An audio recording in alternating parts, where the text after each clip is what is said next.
ठीक है, तो हम फ्रिंज बेनिफिट टैक्स देख रहे थे कि फ्रिंज बेनिफिट टैक्स क्या होता है। देखिए, तो फ्रिंज बेनिफिट टैक्स होता क्या है कि देखिए सपोज करिए कि क्या होता है कि एक ऑर्गेनाइजेशन है, ठीक है, क्या है, एक ऑर्गेनाइजेशन है ना। उस ऑर्गेनाइजेशन में there are a lot of employees, ठीक, उनमें से कुछ एक्स्ट्रा ऑर्डिनरी होंगे, कुछ ऑर्डिनरी होंगे। ये चीज हम समझ गए कि हाँ भाई, हर ऑर्गेनाइजेशन में बहुत सारे एम्प्लॉयज होते हैं, कुछ ऑर्डिनरी होते हैं, कुछ एक्स्ट्रा ऑर्डिनरी होते हैं। ठीक है, यहाँ तक क्लियर है। तो क्या होता है, जो भी एक्स्ट्रा ऑर्डिनरी एम्प्लॉयज होते हैं भाई, उन्हें जब जितनी जरूरत आपकी कंपनी को उनकी है, उतनी ही दूसरी कंपनीज को भी उनकी जरूरत होती है। ठीक है, तो क्या होता है कि उन एक्स्ट्रा ऑर्डिनरी एम्प्लॉयज को रोकने के लिए ये जो ऑर्गेनाइजेशन है ना, ये उन्हें क्या करती है,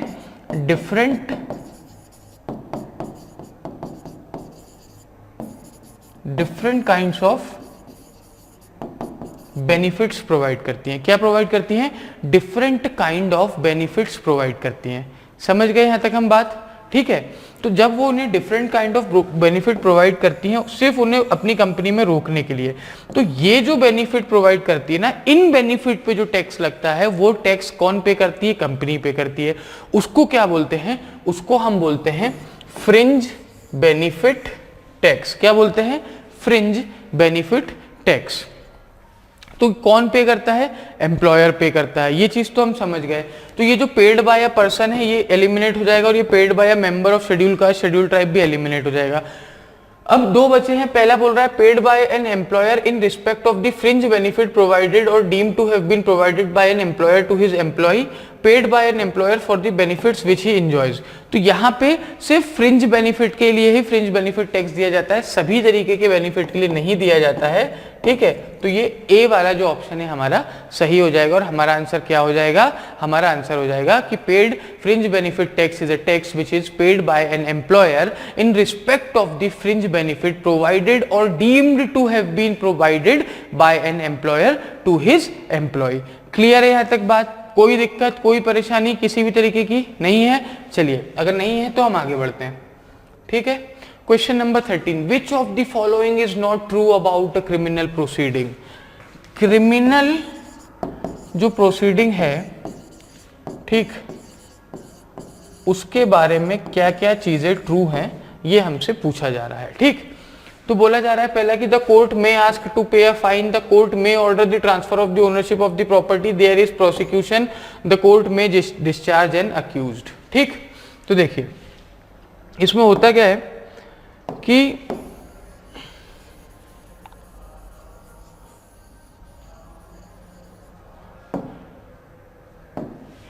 मान लीजिए क्रिमिनल प्रोसीडिंग हम समझते हैं क्या होती है ना, तो उससे सारे कंसेप्ट हमारे क्लियर हो जाएंगे। ये क्रिमिनल प्रोसीडिंग हो रही चालू, ए ने बी का, ए मर्डर्ड बी, ए ने बी का मर्डर कर दिया, बी मर गया। ठीक, नाउ ए क्या हो गया, is accused of killing B. ठीक है, A is accused of the murder of B. ठीक है, A is guilty of murder. ठीक है, अब यहां पे ये चीज हमें पता है, ये चीज आप जानते हैं कि जो क्रिमिनल प्रोसीडिंग होती है वो स्टेट की तरफ से होती है। ठीक है, क्रिमिनल प्रोसीडिंग में हमेशा कौन होता है, जो भी विक्टिम होता है उसकी तरफ से कौन केस लड़ता है, स्टेट लड़ता है। क्यों, क्योंकि जो क्रिमिनल प्रोसीडिंग होती है वो ऐसा माना जाता है कि वो सोसाइटी एट लार्ज को अफेक्ट करती है। ठीक है, क्राइम होता क्या है, क्राइम भले ही एक अकेले इंसान के अगेंस्ट कमिट हुआ हो, पर it affects the society at large. ठीक है, crime affects the society at large. यहां तक बात क्लियर है हमें। चलिए, अगर क्लियर है तो बहुत ही अच्छी बात है। ठीक, तो अक्यूज्ड वर्सेस स्टेट, ठीक है, या फिर स्टेट वर्सेस अक्यूज। ठीक है, स्टेट केस फाइल करती है बेसिकली उस पे, तो state of MP versus A या state of UP versus A. ठीक है, तो एक साइड होती है आपकी स्टेट और दूसरी साइड होती है आपकी अक्यूज्ड, ठीक है। स्टेट वाली साइड को हम क्या बोलते हैं, प्रोसिक्यूशन बोलते हैं। क्या बोलते हैं, प्रोसिक्यूशन बोलते हैं, जो उस पे केस प्रोसिक्यूट करती है, ठीक है। क्या बोलते हैं हम, प्रोसिक्यूशन बोलते हैं, ठीक है, प्रोसिक्यूशन और डिफेंस। तो प्रोसिक्यूशन जो होता है, ठीक है, प्रोसिक्यूशन जो इसमें होता है आपका,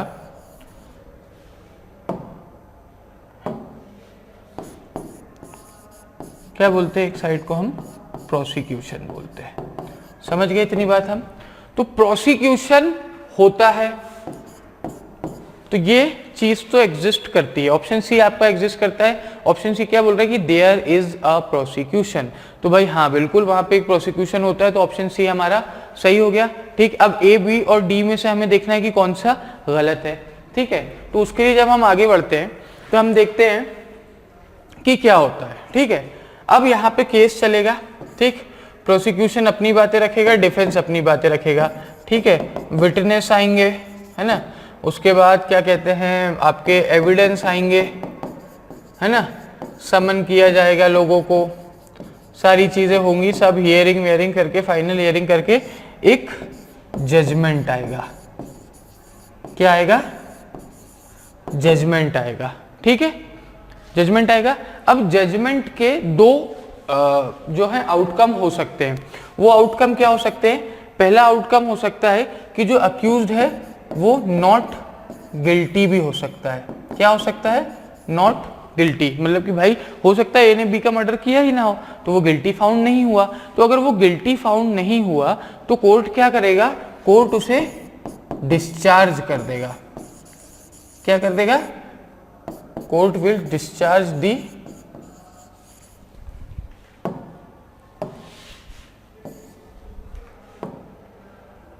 क्या कर देगा, कोर्ट अक्यूज्ड को डिस्चार्ज कर लेगा, ठीक है। अक्यूज को डिस्चार्ज कर देगा कोर्ट, हाँ कि भाई ठीक है इसकी कोई गलती नहीं थी, ये वो ऐसा वैसा 10 बातें, ठीक है, डिस्चार्ज हो गया। तो अगर नॉट गिल्टी फाउंड हुआ तो डिस्चार्ज हो जाएगा, ठीक है। यहां तक क्लियर है बात। तो ये जो ऑप्शन डी हमारा बोल रहा है कि the court may discharge the accused, ये भी सही हो गया कि हाँ भाई ये भी क्रिमिनल प्रोसीडिंग में एग्जिस्ट करता है।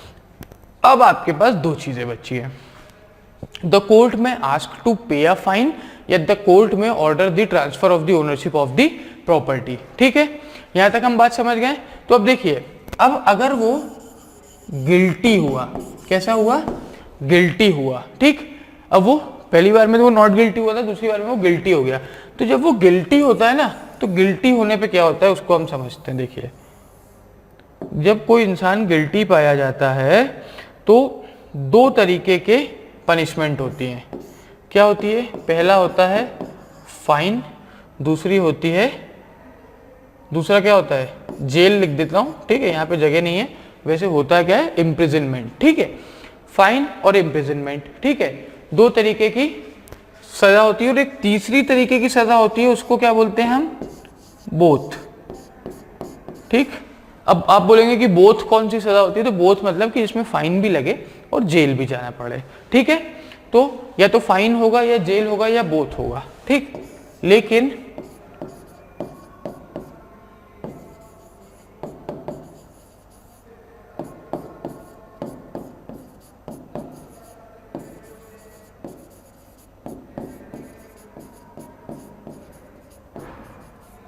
ठीक है, लेकिन वो आपकी प्रॉपर्टी नहीं लेने वाले हैं किसी भी कंडीशन में, ठीक है। प्रॉपर्टी वाले जो भी किस्से होते हैं ना, ये सारे आपके सिविल केसेस में होते हैं। कौन से केसेस में होते हैं प्रॉपर्टी के किस्से, ये सब सिविल केस में होते हैं, ठीक है। प्रॉपर्टी की ओनरशिप ले ली गई, प्रॉपर्टी उसे दिला दी गई, ये सब सिविल, प्रॉपर्टी से रिलेटेड डिस्प्यूट ही सिविल, इसमें कोई नहीं, इसमें तो आपको जेल जाना पड़ेगा, ठीक है।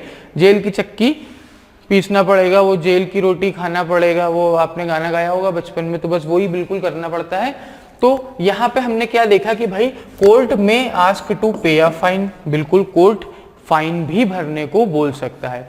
तो एक ही ऑप्शन जो है वो हमारा यहाँ पे गलत साबित हो गया है। वो कौन सा है, ऑप्शन बी, कि the court may order the transfer of the ownership of the property, ठीक, समझ में आ गया। इससे विस्तार में मुझे नहीं लगता कि मैं आपको और ज़्यादा विस्तार में समझा सकता हूँ, मैं क्या कोई और भी आपको इससे ज़्यादा विस्तार में नहीं समझा सकता है। तो बिल्कुल इस चीज़ का हम परेशानी नहीं लेंगे, ठीक है, दिमाग पे बिल्कुल टेंशन नहीं आना चाहिए। इससे मुझे लगता है कि बहुत अच्छे से आप समझ गए होंगे चीज़ों को, ठीक है, कोई दिक्कत कोई परेशानी आपको होनी नहीं चाहिए।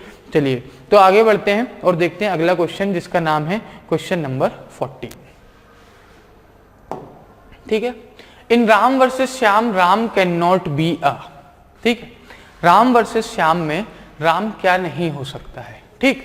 तो देखिए जो आपके प्लेंटिफ है, ठीक है, ऑप्शन क्या है, प्लेंटिफ, डिफेंडेंट, एक है आपका अपीलेंट, और चौथा क्या है आपका प्रोसिक्यूटर। 4 है हमारे पास ऑप्शन, चौथे के अलावा कोई और ऑप्शन नहीं है, ठीक है। तो ऑप्शन 1 हमारा हो गया प्रोसिक्यूटर, ठीक है, ऑप्शन बी हमारा हो गया प्लेंटिफ, ठीक है, और ऑप्शन सी हमारा हो गया डिफेंडेंट, और ऑप्शन 4 डी अपीलेंट हो गया, है ना। 4 ऑप्शन हो गए हमारे पास, और हमें 4 ऑप्शन में देखना है कि राम और श्याम क्या नहीं बन सकते। तो देखिए ये जो प्लेंटिफ और डिफेंडेंट हैं, ठीक है, प्लेंटिफ और डिफेंडेंट है, ये कौन से केस में होते हैं, कौन से केस में होते हैं, जल्दी से बताइए। ये होते हैं आपके सिविल केसेस में। कैसे केसेस में, सिविल केसेस में, ठीक है। अब सिविल केसेस में केस का नाम कैसे लिखाया जाता है, राम वर्सेस श्याम, ठीक है, या फिर देखेंगे आप तो ए वर्सेस बी, ऐसे ही लिखाया जाता है, Ram versus Shyam, A versus B, ऐसे ही लिखाया जाता है, ठीक है। तो राम और श्याम प्लेंटिव भी हो सकते हैं, है ना, और डिफेंडेंट भी हो सकते हैं। क्या क्या हो सकते हैं राम और श्याम, प्लेंटिव भी हो सकते हैं और डिफेंडेंट भी हो सकते हैं। समझ गए बात इतनी हम,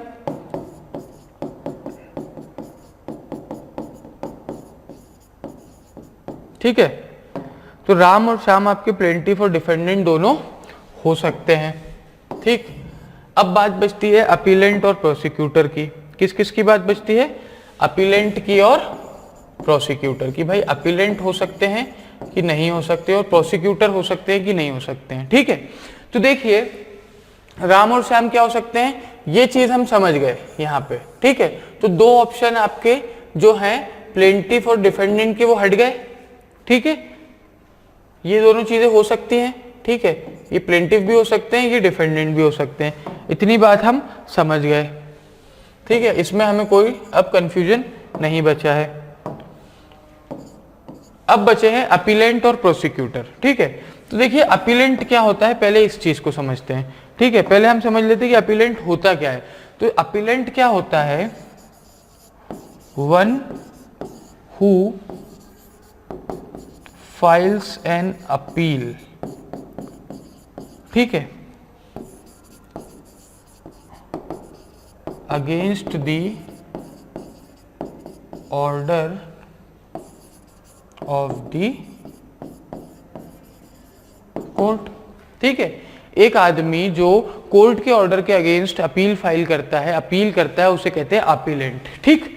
मान लीजिए ए और बी का कोई प्रॉपर्टी डिस्प्यूट का केस है जो ए के फेवर में आता है, तो बी अगर हाई कोर्ट में अपील करता है तो बी अपीलेंट कहलाएगा, ठीक है। वैसे ही अगर ए ने बी का मर्डर किया है, ठीक है, और जब ए पे चार्जेस लगते हैं और ए क्या होता है, ए को अक्यूज था, वो गिल्टी था, लेकिन उसे बाइज्जत बरी कर दिया जाता है, ठीक है, सेट फ्री कर दिया जाता है।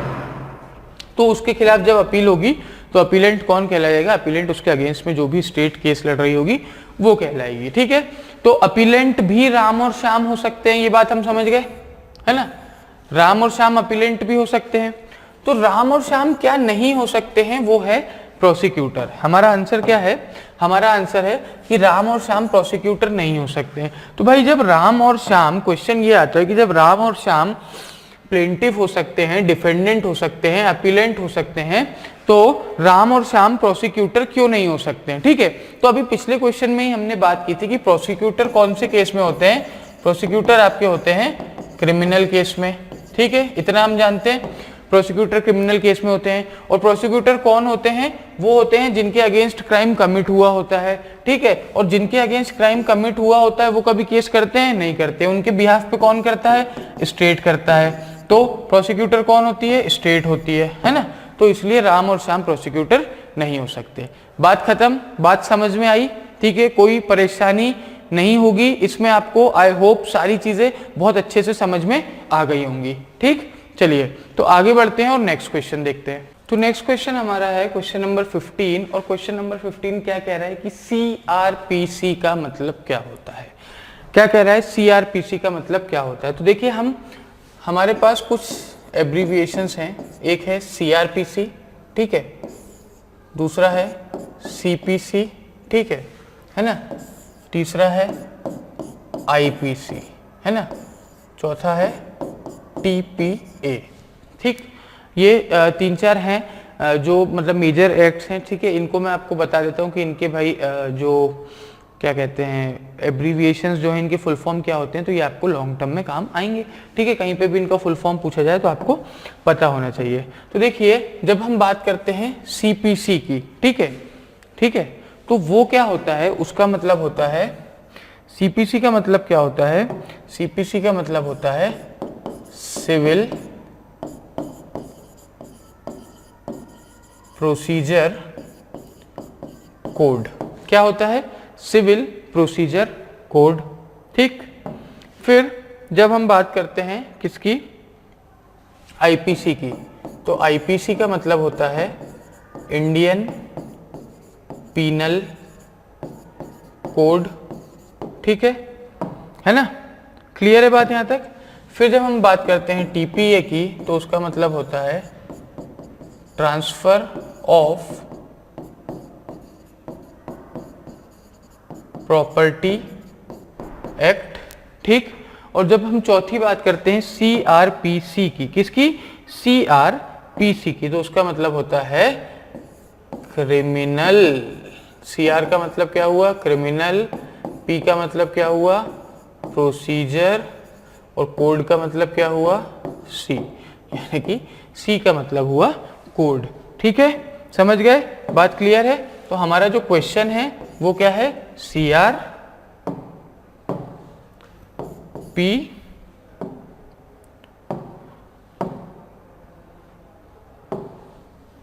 सी, ठीक है ना। और उसका हमें क्या बताना है? उसका हमें आंसर बताना है। आंसर हमने यहां लिख लिया है। आंसर क्या होगा? आंसर होगा क्रिमिनल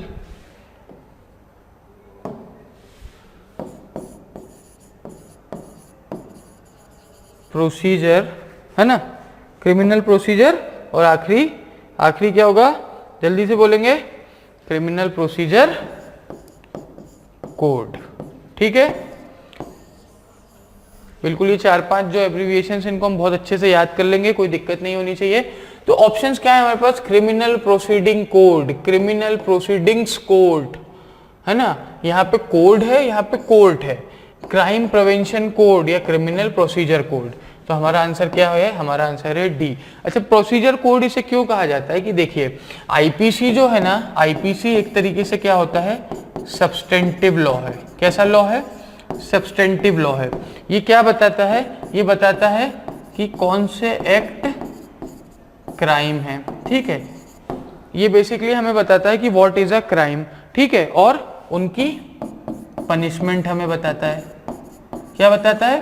पनिशमेंट बताता है, ठीक है। और जब हम सीआरपीसी की बात करते हैं तो सीआरपीसी या फिर सीपीसी भी देख लीजिए, ठीक है, ये भी आपका सब्सटेंटिव लॉ ही है, ठीक है। लेकिन जब हम सीआरपीसी सीपीसी की बात करते हैं ना, तो ये दोनों क्या है? ये प्रोसीजरल लॉ है। क्या है? प्रोसीजरल लॉ है। ये क्या बताते हैं? ये हमें प्रोसीजर बताते हैं। किस चीज का? कि भाई किसी ने क्राइम किया तो तो उसको सजा कैसे दिलवाई जाएगी, किस तरीके से एविडेंस लिए जाएंगे, किस तरीके से नहीं लिए जाएंगे, ठीक है। सीपीसी में भी प्रॉपर्टी डिस्प्यूट है, अगर कुछ भी है, किसी भी तरीके के सिविल केसेस है, तो उनके क्या प्रोसीजर रहेगा, ठीक है। ऐसे तो नहीं ना कि आप डायरेक्ट कोर्ट में जाके खड़े हो जाएंगे, अरे जज साहब हम आ गए, नहीं ऐसे नहीं, ठीक है। एक प्रोसीजर रहता है हर चीज का, है ना। ऐसे नहीं जाके बिल्कुल काला कोट फंसाया, टाई वाई पहनी, बिल्कुल जूते मूते और बिल्कुल 10-12-15 हज़ार रुपए खर्च करके कोर्ट पे जाके और जाके खड़े हो गए, जज साहब हम आ गए, हमारा प्लॉट ले लिया, नहीं ऐसे नहीं करना, बिल्कुल भगा देगा जज, ठीक है। हर चीज का एक प्रोसीजर होता है, तो उस प्रोसीजर के हिसाब से हमें चलना पड़ेगा, ठीक है। चलिए, तो यहाँ तक बात क्लियर हो गई, यहाँ तक बात पूरी समझ में आ गई, कोई दिक्कत कोई परेशानी नहीं है, होनी भी नहीं चाहिए, ठीक। चलिए आगे बढ़ते हैं और क्वेश्चन नंबर 16 देखते हैं। Medical science used for investigating crime is known as, ठीक है। आप लोगों ने एक शो देखा है CID, देखा कि नहीं देखा है, या फिर आप क्राइम थ्रिलर मतलब ऐसी मर्डर मिस्ट्री, ये सारी मूवीज अगर आप देखते हो, ठीक है। आपने एक रियल लाइफ मूवी बनी है जिसका नाम है आरुषि तलवार, है ना, आरुषि तलवार, तो एक तलवार नाम की मूवी बनी है उस पर। तो ये सारी मूवीज अगर आपने देखी हो तो इनमें क्या होता है, इनमें हमेशा मर्डर्स कमिट होते हैं, ठीक है। क्या कमिट होते हैं, मर्डर्स। और इन मर्डर्स के बाद क्या होता है, ये मर्डर जब हो जाते हैं तो वहां पे खून लगा हुआ है, किसी का बाल पड़ा हुआ है, कोई मर्डर वेपन है, कुछ भी है, तो उसे उठाने के लिए वो सब क्या हो गए, एविडेंस हो गए, ठीक है। तो एक टीम आती है, ठीक है, वो टीम क्या करती है, एविडेंस को कलेक्ट करती है ना, और कोई मर्डर सीन को हाथ नहीं लगाता। उस टीम को हम क्या कहते हैं, अगर आपको जरा सा भी याद होगा तो उस टीम को कहा जाता है फॉरेंसिक टीम, ठीक है। कि भाई फॉरेंसिक वालों को बुलवाओ, एविडेंस उठाओ, ब्लड सैंपल चेक करवाओ, DNA टेस्ट करवाओ, ये करवाओ वो करवाओ, और फॉरेंसिक फॉरेंसिक फॉरेंसिक फॉरेंसिक करते ही वो पूरा केस सॉल्व कर देते हैं। तो क्या होता है, ये फॉरेंसिक टीम होती है, इसे क्या कहते हैं, ये एक ऐसा मेडिकल साइंस है जो क्राइम्स को इन्वेस्टिगेट करने के काम आता है, ठीक है। यही हमसे क्वेश्चन में पूछा भी गया है, 4 ऑप्शन भी दिए गए हैं। पहला बोल रहा है क्रिमिनल मेडिसिन, दूसरा बोल रहा है एपिस्टोमोलॉजिकल साइंस, तीसरा बोल रहा है फॉरेंसिक साइंस और चौथा बोल रहा है ऑन्टोलॉजिकल साइंस। तो देखिए अगर इसका आपको मतलब समझ में, देखिए ये क्वेश्चन बहुत इजी है, ठीक है। आप सभी ने मूवी देखी है, आप लोगों ने CID शो देखा ही होगा, ऐसा कोई हो ही नहीं सकता इंडिया में जिसने CID शो ना देखा हो। तो ये सारी चीजें आपने देख रखी होंगी, तो आप सभी को पता होगा कि ये क्या होता है। लेकिन अगर जिसको नहीं पता होता तो वो पता है ऑप्शन बी पे आंसर लगा के आता। क्यों, क्योंकि जब हमें कोई चीज नहीं आती ना, तो जो सबसे टफ क्वेश्चन, जो सबसे टफ ऑप्शन होता है, हम उसे ही टिक करके आते हैं। तो ये जो है एपिस्टेमोलॉजिकल साइंस, ये उससे पढ़ते ही नहीं बनता। जिस बच्चे को आंसर नहीं पता है उसको ये चीज पढ़ते ही नहीं बनती, और जो चीज उससे पढ़ते नहीं बनती ना, उसको लगता है कि हाँ बस यही आंसर होगा, ये सबसे ज्यादा टफ है। क्यों, क्योंकि जो चीज हमें नहीं आती वो हमेशा हमें टफ लगेगी, ठीक है। या तो हमें टफ लगती, देखिए क्या होता है, जैसे कि आप गए, आप 200 क्वेश्चन का पेपर है, ठीक है, 200 में से आपको 20 आते थे, 180 नहीं आते थे, तो या तो बाहर निकल के आप ये बोलेंगे कि पेपर बहुत टफ था, या आप ये बोलेंगे कि पेपर बहुत इजी था। और जो पढ़ के जाता है वो सही से उस पेपर का रिव्यू देता है, ठीक है। तो ऐसा लोगों के साथ होता है, कोई बात नहीं, हमारे साथ नहीं होगा, हम हर तरीके की तैयारी करके जाने वाले हैं। तो क्या आंसर हो जाएगा हमारा आंसर हो जाएगा फॉरेंसिक साइंस, ठीक है। फॉरेंसिक साइंस एक ऐसा साइंस होता है, मेडिकल साइंस की एक ऐसी फील्ड होती है जो कि क्राइम को इन्वेस्टिगेट करने के लिए यूज की जाती है, ठीक है। समझ गए हम यहाँ तक पूरी बात क्लियर है। तो नेक्स्ट क्वेश्चन की ओर बढ़ते हैं, ठीक। चलिए, अच्छा घर पे आप जब फ्री बैठे हो तो देखिए क्रिमिनल मेडिसिन है ना, ये ऐसा कोई वर्ड एग्जिस्ट नहीं करता, ठीक है। ये एपिस्टोमोलॉजिकल साइंस, ठीक, और ये ऑन्टोलॉजिकल साइंस, मुझे भी एक बार इनको चेक करिएगा, ठीक, कि इनके मीनिंग होते क्या है, ठीक है। अगर इनके मीनिंग कुछ होते भी हैं तो उनको नॉलेज में लाइए अपनी, इतना काम आपको करना पड़ेगा, सारी चीजें मैं करके नहीं दूंगा आपको, ठीक है। थोड़ा सा जाकर के होमवर्क करिए, चीजों को समझिए, अगर हो सकता है ये भी आपको कुछ लॉ से रिलेटेड मिल जाए, ठीक, मैं नहीं बता रहा हूँ, लेकिन आप जाके खुद से चेक करिए, चेक करने के बाद उसको समझिए, हो सकता है कि आपको इनमें भी कुछ काम की चीज मिले जो कभी आपका क्या बन सके, क्वेश्चन बन सके। और अगर वो क्वेश्चन बन गया, उसका आंसर अगर आप लगाएंगे तो आपको एक अलग ही खुशी मिलेगी, ठीक है। चलिए तो नेक्स्ट क्वेश्चन की ओर बढ़ते हैं। नेक्स्ट क्वेश्चन क्या कह रहा है वो और देख लेते हैं।